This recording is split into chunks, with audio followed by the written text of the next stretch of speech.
Hai, aku Sanica. Hari ini kita akan membahas tentang asam dan juga basa. Sebelumnya, kalian udah tahu belum sih asam dan basa itu apa? Yuk kita cari tahu. Asam adalah sebuah zat yang dapat memberikan proton, H positif atau menerima pasangan elektron. Sedangkan basa, sebuah zat yang dapat memberikan OH negatif atau memberi pasangan elektron. Oh ya, fun fact, bahwa kalau misalkan basa itu rasanya pahit dan juga licin. Contohnya basa itu kan sabun. Pasti kalau sabun kalian jilat itu rasanya pahit. Ya tapi nggak usah dijilat juga.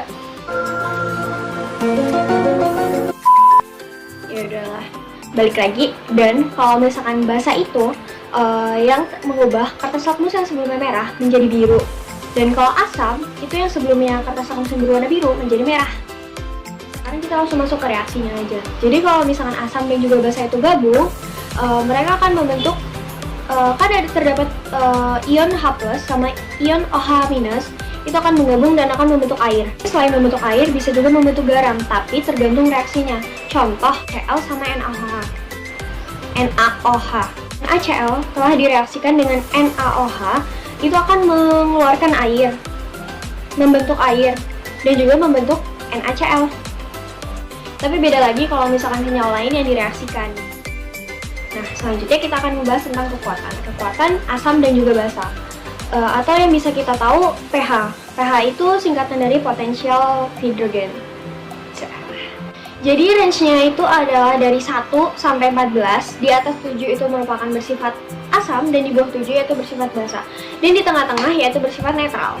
Tadi ngomongin netral bahwa asam dan basa itu direaksikan disebut dengan netralisasi. Dan akan menghasilkan air. Air adalah 7, maka dari situ disebut netral. Sekarang kita masuk ke pengaplikasian dari asam dan juga basa. Sadar nggak sih barang-barang yang kita gunakan setiap hari itu ternyata ada yang bersifat asam dan juga bersifat basa. Yang pertama itu pengaplikasian dari basa. Nah, basa itu yang tadi kan setiap zat yang dikatakan licin dan rasanya pahit. Nah, sebagai contoh itu pertama amonia. Contohnya itu ada di pembersih lantai. Selanjutnya ada natrium hidroksida, itu ada di sabun. Lalu ada natrium bikarbonat, itu ada di soda kue. Lalu bagi para penderita MAH, pasti kan obatnya pahit ya. Itu di kalsium karbonat sama aluminium hidroksida, itu ada di obat MAH. Lalu ada di asam borat, itu ada larutan pencuci mata.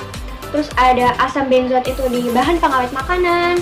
Lalu ada asam laktat itu ada di keju dan lain-lain.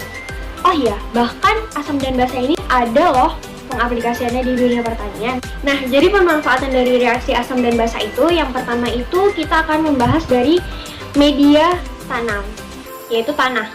Jadi kesuburan tanah itu berkaitan dengan asam dan basa juga loh. Tanah yang bersifat asam atau biasa dikenal dengan istilah tanah masam itu dapat dikembali subur dengan cara menaburkan kapur dolomite, ya itu pokoknya. Jadi dapat menetralkan sifat asam pada tanah. Dan kalau apabila tanah tersebut bersifat basa, dinetralkan juga dengan penambahan belerang atau bahan organik yang memiliki tingkat keasamannya yang tinggi. Jadi pada intinya, tanpa kita sadar, kita juga menggunakan loh reaksi dari asam dan basa ini, entah itu dalam kehidupan kita sehari-hari, bahkan dalam bidang pertanian dan lain-lain. Mungkin itu aja yang bisa aku sampaikan.